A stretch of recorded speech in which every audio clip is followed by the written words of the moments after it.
Fantasy Alarm Fantasy Baseball Podcast. It's the second of the week.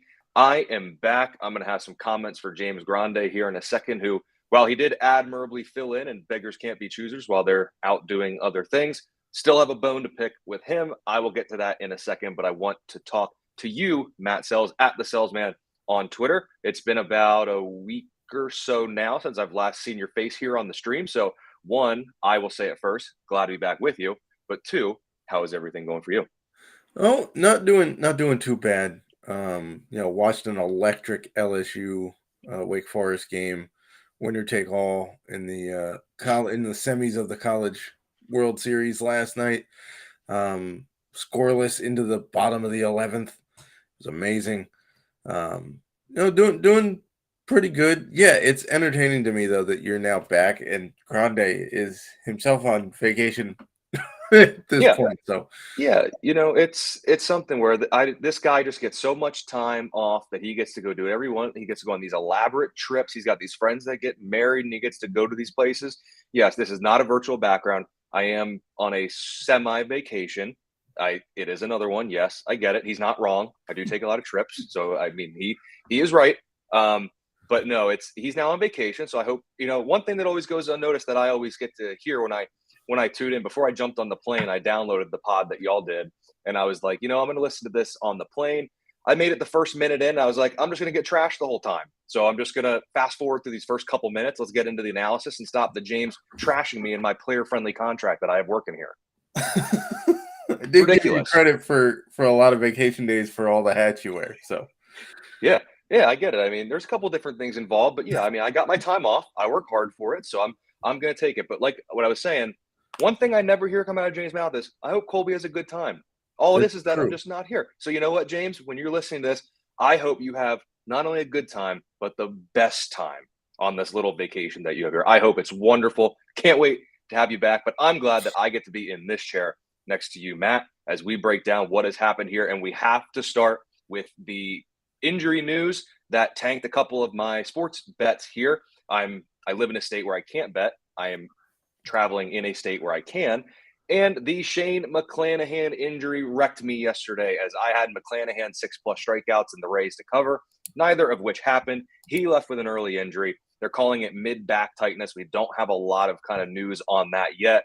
But Matt McLanahan, front runner for AL Cy Young, been absolutely dominant this year, double-digit wins, sub-2.5 ERA. Actually, sub-2.25 ERA because he was down. And I think he was leading the league in ERA too. So we don't have, like I said, we don't have a big timeline on this, but fantasy managers and the Rays, what is going to happen here if McLanahan has to miss some time? I don't know at this point. Like, how many bullets can the Rays take and still keep going? Like, think about the pitching that is on the IL right now for the Rays, or that has just come back from the IL, right? Because it's an all-star rotation, on the IL. Yeah, like Glasnow just came back not that long ago from being injured and missing time. You've got Drew Rasmussen is there. Who the heck is I'm blanking on what? Springs. Yeah, there you go. Springs. Like, that's a stud. That's a stud IL rotation. And yet somehow they keep winning in the AL East, and nobody can really figure it out. I'm not as concerned with this one as perhaps if it was an extremity. Like, back tightness, okay, but maybe he got worked out wrong. Maybe he tweaked it in the bullpen session and it didn't really loosen up. So they may give him an extra day before his next start, but I'm not sure it winds up in an IL thing for him. And it's one of those things, too, where if it were like a Clayton Kershaw back injury, one, Kershaw's a bit older, two, chronic back issues. We're going to put a little bit more weight in that. But like you said, it could have just been unfortunate stroke of luck, just tweaked it a little bit. And it sounded like if you watch the clip where the manager went out, it did seem like he was trying to lobby a bit to stay in. He wasn't there, shaking his head no, kind of, not what's the word I'm looking for, like moping around. He wasn't necessarily doing that. He seemed like, but he also could have just been like, hey, I'm okay, just let me finish this batter and then you can pull me. But, we don't know. But it at least seemed, the body language at least should be somewhat optimistic. Again, he's not moping. He's not kicking the dirt, not throwing the glove. He's not dropping 4-letter words after 4-letter words into his glove. It seemed like he was at least trying to lobby to stay in a bit. Yeah.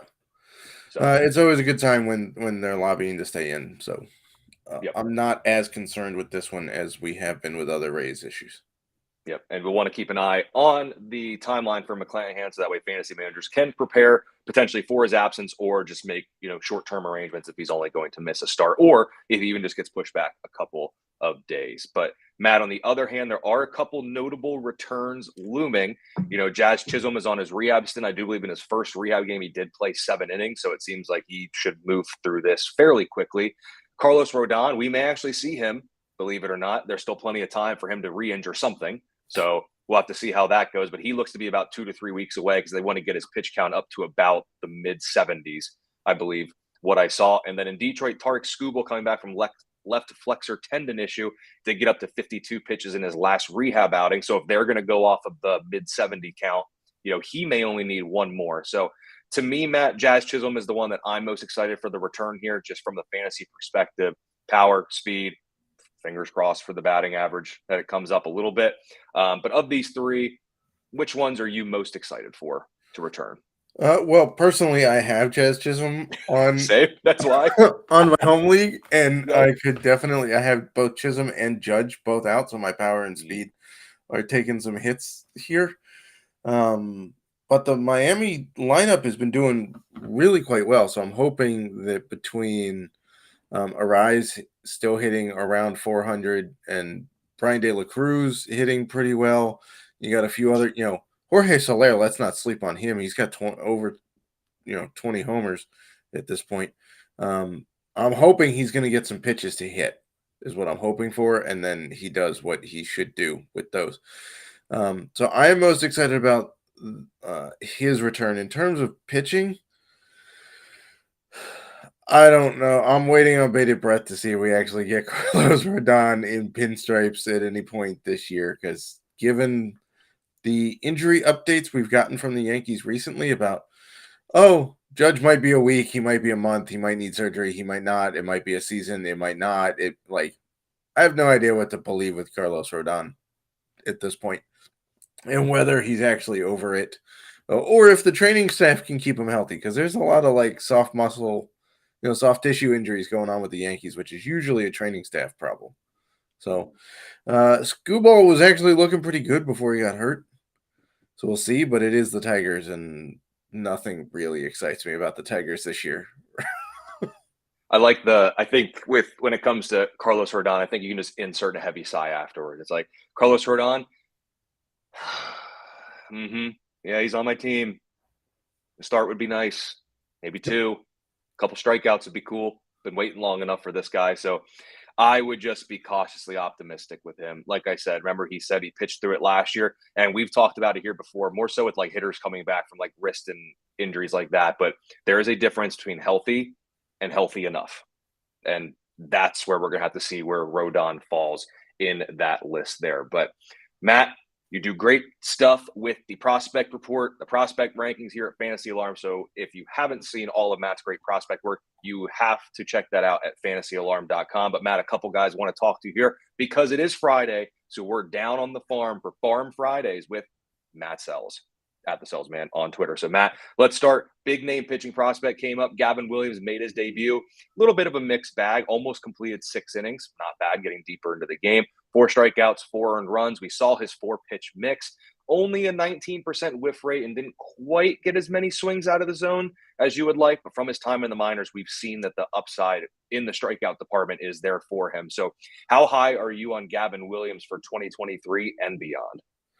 For this year, I told people in my prospect report this week that you should add him in all formats. Everybody needs pitching. He's going to be in the rotation going forward, given the Tristan McKenzie injury we talked about last pod.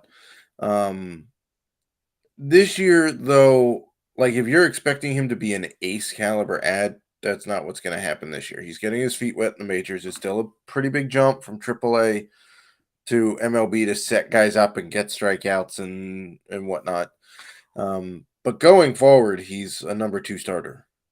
He'll be probably in a number 3 role because they've got 2 pretty good ones in front of him, and Bieber and McKenzie. But he's got number 2 starter stuff going forward. So this year he'll probably pitch to like an SP4 for fantasy.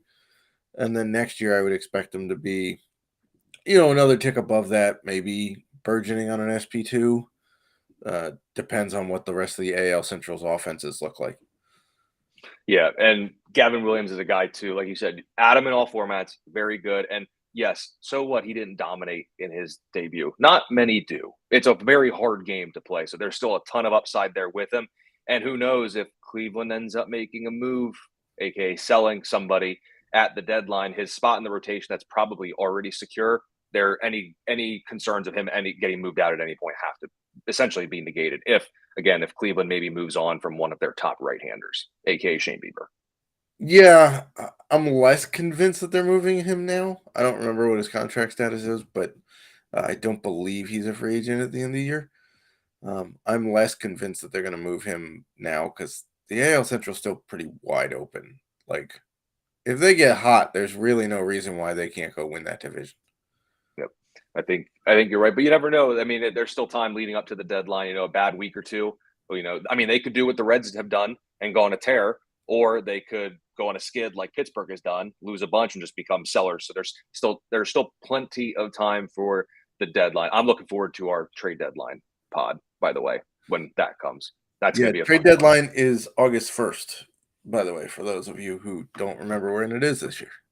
Yeah, that will be a fun pod for sure. Another name that's come up in prospects stars, we talked about him before, and it's only been a couple of starts since we last talked about him, but his name's getting thrown around. I've seen it pop up in the Discord a little bit. Kyle Harrison with the Giants. The strikeouts are very, very good.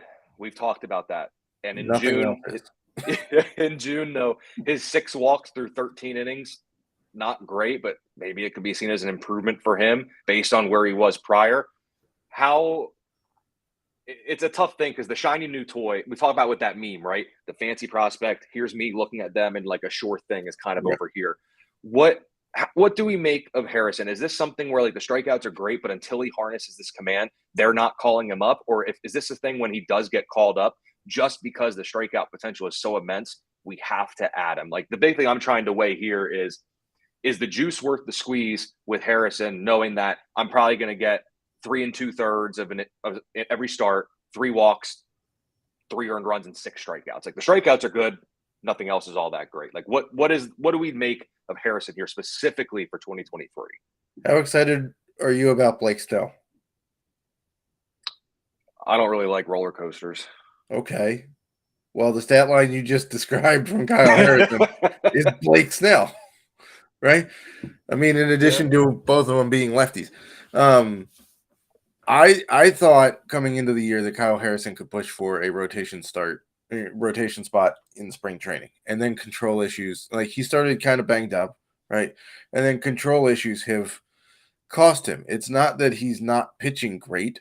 He's striking guys out. He's just not pitching efficiently because even when he strikes them out, it's not on 3 or 4 pitches. It's like a 7 pitch at bat. It's full counts. It's, then he gives up a hit or a walk. Now you got to add more pitches to your pitch count. So if he could figure out how to pitch efficiently, there's no doubt that the Giants would call him up. They're in 2nd place in the NL West at the moment. So it's not like they're out of the playoff picture. They're in a highly competitive division, and let's not forget the 3 wildcard spots that are available. If he gets called up soon, maybe the juice is worth the squeeze, but I don't think he's getting called up soon. I think they need him to show that he can go deep, because why are you going to call up a guy who's going to use 6 innings of bullpen every time he starts? Or 5 innings of bullpen every time he starts? Why are you going to pencil in like a bullpen day and then try to make it through the rest of the week without touching a bunch of your bullpen? Like it doesn't make a lot of sense to me. So for those of you who are super excited about Blake Snell starts, you can go pick up Kyle Harrison. For those of you who are like, oh wait, that's what I would do, is I would just wait right now. So a guy like Harrison then, going forward, if he can control his stuff, he has frontline starter upside. There's no doubt he could be a number 2. Do I think he's an ace?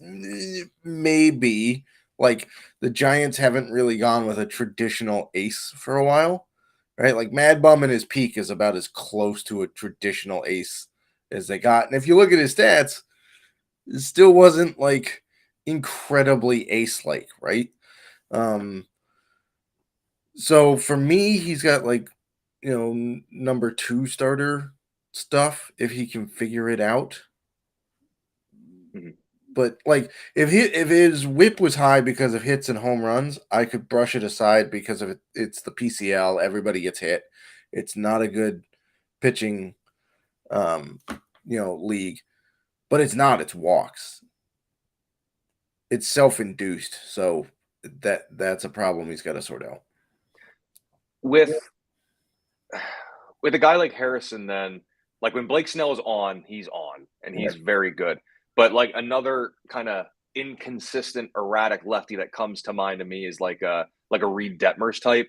Like he Yeah. seems the type that's always like 5 1/3, 3 walks, 6 strikeouts, and everything's okay from there. So is Harrison kind of like when he's good Blake Snell, but when things are off, he's in the more porous version of Snell and the Reed Detmers category. Then is that kind of where you kind of see him falling in?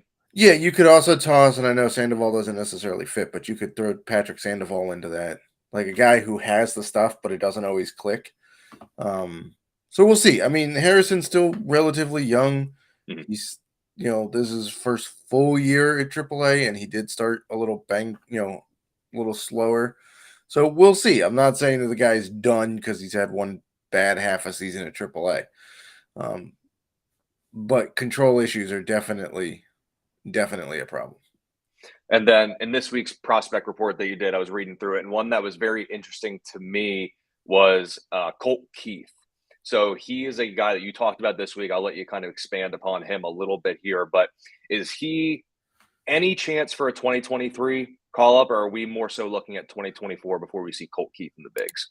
I would say 2024 at this point. To me, there's not really a lot of point for the Tigers to call up, who is, in my estimation, one of their top 2 prospects. Um, he's doing well. He's lighting up the ball. He's slashing 322 at this point with 14 homers, 47 RBI, 42 runs, and a couple of steals. But that's double A, right? So you'd at least, I know we've seen a rash of people skip triple A, but for the Tigers, I don't think it really makes a lot of sense. Could you see him get to triple A this year? Yes. Finish the year at triple A? Yeah. And then push for a roster spot in spring or early season next year. I think that's the timeline for Colt Keith. And if you need an intriguing, middle infielder, with some nice pop, Colt Keith is a guy who not a lot of people are paying attention to. Yep. So he may be a guy that's available in some dynasty formats, and you said he's got a little bit of pop. So 2 things: if we see him get promoted to AAA by the end of this year, that in theory increases his chances that he could earn a starting spot with the club to break camp with the team next year. Then, correct? Yeah. I mean, Okay. he'll get an invite, I would assume, to spring training, right? I mean, he's going to be on their 40-man roster. He would get an invite, and then it'd be up to him to get, push for the playing time to break camp. But his chances certainly increase if he gets a half a year at AAA before going to spring training next year, or lights the ball up in the Arizona Fall League, which we've seen him do before as well. And then at his best, so maybe not his rookie year, but at his best at the big league level, what do you see him kind of as? Like is he a 10 to 15 homer guy? Is he a 15 to 20? Where does the average come in? Can we get any speed? What do you kind of see from him at his best? I'm not going to see a lot of speed from Mhm. him. He's a fairly big dude, and he's got average speed at best right now. So, his value comes from an above average hit tool and plus power. Okay, so above average to me puts him at about a 280 average in the majors, right? And plus power, if you assume that average home runs now is 20 home runs in a season, then plus power is 25 to 30. I mean, I know it's double A, but he's got 14 homers in 56 games at Erie right now. So he's got pop. That's a fairly balanced park. It's not an altitude. It's not, it's Erie, Pennsylvania. Uh, literally on a lake. So yeah, he's if I want to comp him to a middle infielder, I could see Corey Seager with a little less speed. It's pretty good. I mean, a little lighter. He's like Corey Seager light, right? He's not going to Yeah. be like a 30 home run shortstop or second baseman, but he'll get you like 25 and a 280 average. Yep. So keep an eye, those in dynasty leagues, keep an eye out on Colt Keith redraft formats this year. You don't really have to worry about him, but keep in mind for dynasty next year. Be excited about Gavin Williams. Let's pump the brakes on Kyle Harrison just a little bit for right now till he gets the command issues sorted out here. But Matt, another great Farm Friday with you. So, of course, as always, if you want more of the insight into the brain of the salesman at the prospect guru, really, especially here at Fantasy Alarm, head over to fantasyalarm.com. Matt's prospect rankings are there. And, of course, you can get in the Discord and get instant access to Matt's brain. All you got to do is a little at FA Selz, write to him. He'll answer your questions, and then you don't have to have me answering your prospect questions. So that is what you will want to do. That felt like a little bit of a job shift plug there for you. Yeah, I'm not great at prospect. Please ask him. Yeah. You know, I mean, I'm glad to answer it. You want the mind of our prospect guru, Matt Selz. So of course, if you're not in the Discord already, get in there, and we will love to talk to you there. But Matt, quick little thing I want to talk about here. I don't know how to word this other than saying, are the Cincinnati Reds potentially one of the scariest teams in baseball? Believe it or not. I mean, right now they are. Does it hold? I don't know. But, like, how are you going to deal with that offense that they're running out there? I mean, Eli De La Cruz is hitting bombs. Like, balls go far when he makes contact. They just got Joey Votto back, who got a standing ovation in his first at bat, right? So he's always dangerous, whether the power is still there or not. He can always take walks and move it to the next guy. Let's not forget they have a guy named Christian Encarnacion Strand who's never coming up. Who for some reason is still on the farm. I don't really understand why. Like, what his strikeout rate has dropped. Okay, so he worked on that. He's still hitting baseballs hard. You still need his flexibility in the lineup there to give you another big bat. Well, hey, Matt, he's got to learn how to play outfield. I mean, that's gonna buy us a couple more days before they can't call him up. He's got to learn to play outfield. Sure. I mean, they did put him in right field, so like, yeah, he's got to learn the position. Remember Chris Bryant? Defense isn't ready. The defense isn't ready for him. Not ready to come up yet. I mean, yeah, but this is just getting like how much more like they're charging through the NL Central, and that's a very winnable division right now. If they make a move and get a pitcher, I saw this tweet the other day. They were like, "Oh, the Reds could look for pitchers. I wonder who's available. Maybe, I don't know, Sonny Gray or Luis Castillo." Like, ouch. That, yeah. Right now they're scary because they're letting teams get out to leads and then they're coming back on them. Like, they spotted the Rockies a 3-0 lead in Coors and came back. Yeah, I mean, when you look at them, I mean, their offense, top 10 in WOBA and WRC plus during this little win streak they got going. Interesting thing to me when looking at it, their starters have a 4.01 ERA and a WHIP that's almost 1.5, and they've won 11 in a row, really on the back of a bullpen that's an ERA above 3, about 3.16, and they're 9 for 11 in save chances. So, like, the bullpen's been very good. Offenses that are getting prime hits when they need them. Yeah. So, and then when you look at this team, obviously, if Encarnacion Strand ever comes up, which he's not, I've given up on that. He's just not coming up. That's just what's going to happen at this point. I'm done. I'm done with this game. He's not coming up. He's going to be in the minors the whole year. May never come up. We may never see him in the majors. That's not an exaggeration. That's just that's what my heart's telling me, Matt. That's what my heart is telling me, that this guy's not coming up and he's just going to sit on my bench in a couple leagues that I have him. But let me ask you this. Upcoming series, obviously this win streak is going to come to an end at some point. We started talking about the streak, so obviously they're going to lose. That's just how it works. You know, you don't talk about win streaks. We're doing it right now, so they're going to lose. So let me ask, they got upcoming series with Atlanta, Baltimore, and San Diego. Going to be a tough little stretch for them. When do you think the first loss comes? What series? because I'm going to be pessimistic. So I'm going to see if you're You more of said an internal Atlanta. optimist than I am. Yep. It- It might be tonight as we're recording this on Friday. It could be tonight. It's pretty hard to get to sweep the Braves. It's pretty hard to do. I mean, that team is real good everywhere. So Yeah, I'm with and you. Whether it's the first game or not, you're not sweeping the Braves. Not happening. Yeah. Braves are at least taking one. I wouldn't be surprised if Braves win the series. I'm also just a sucker for that offense. So, that's The just Braves me there. offense is deep, even with Sean Murphy's hamstring discomfort. Yep. And man, I know we're a baseball podcast, but I got to talk about it. Over at Fantasy Alarm, our fantasy football draft guide is out. You can get access to the NFL draft guide for free when you start a free 7-day trial, or you can purchase it for $26.99. Sleepers, busts, rankings galore, bold predictions, positional breakdowns. I'll be talking about many Texans somewhere in this draft guide. So if you're like me and you want Texans content, I'll have a little bit in there for you, of course. So make sure you check that out on the site. But Matt, to wrap up this week's episode real quick here. So someone we're watching, weekend streamers and waiver wire preview. We always talk about it here on Friday. Today will be no different. So for me, I'm looking at Mike Talkman to pick up. He's hitting 325 with 2 homers, 12 runs, 8 RBIs over 11 games. His walk rate's over 16%. He's even gotten some at bats in the leadoff spot and hasn't shown a real split disadvantage this year, hitting lefties and righties well. So if your team is desperate for outfield help, take a look at Chicago's Mike Talkman. So Matt, who's a waiver wire guy you're looking at? It's actually at a position of need for many people.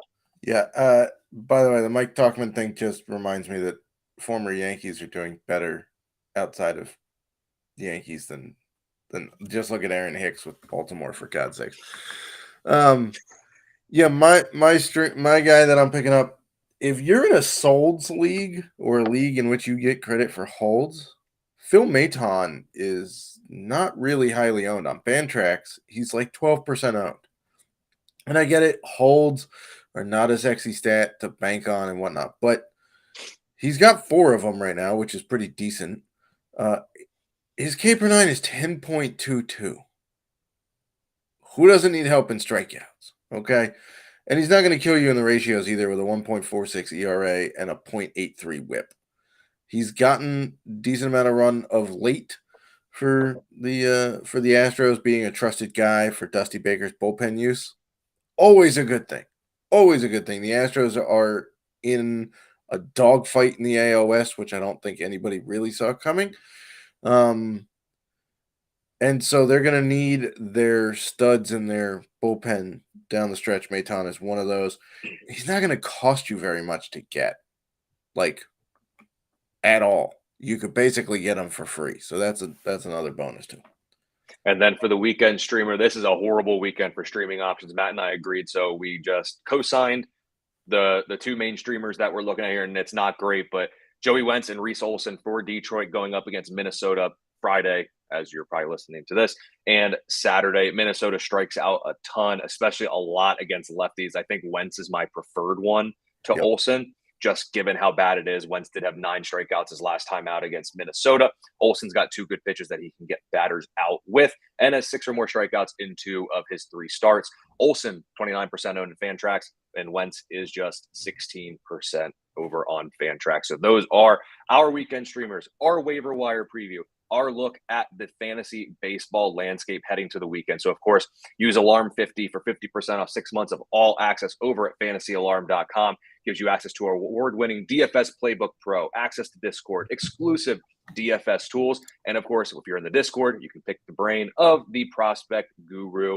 Matt Selz, at the Selzman on Twitter. So give Matt a follow on Twitter. I'm at Colby R. Conway on Twitter. And we will see you early next week with the newest edition of the Fantasy Alarm Fantasy Baseball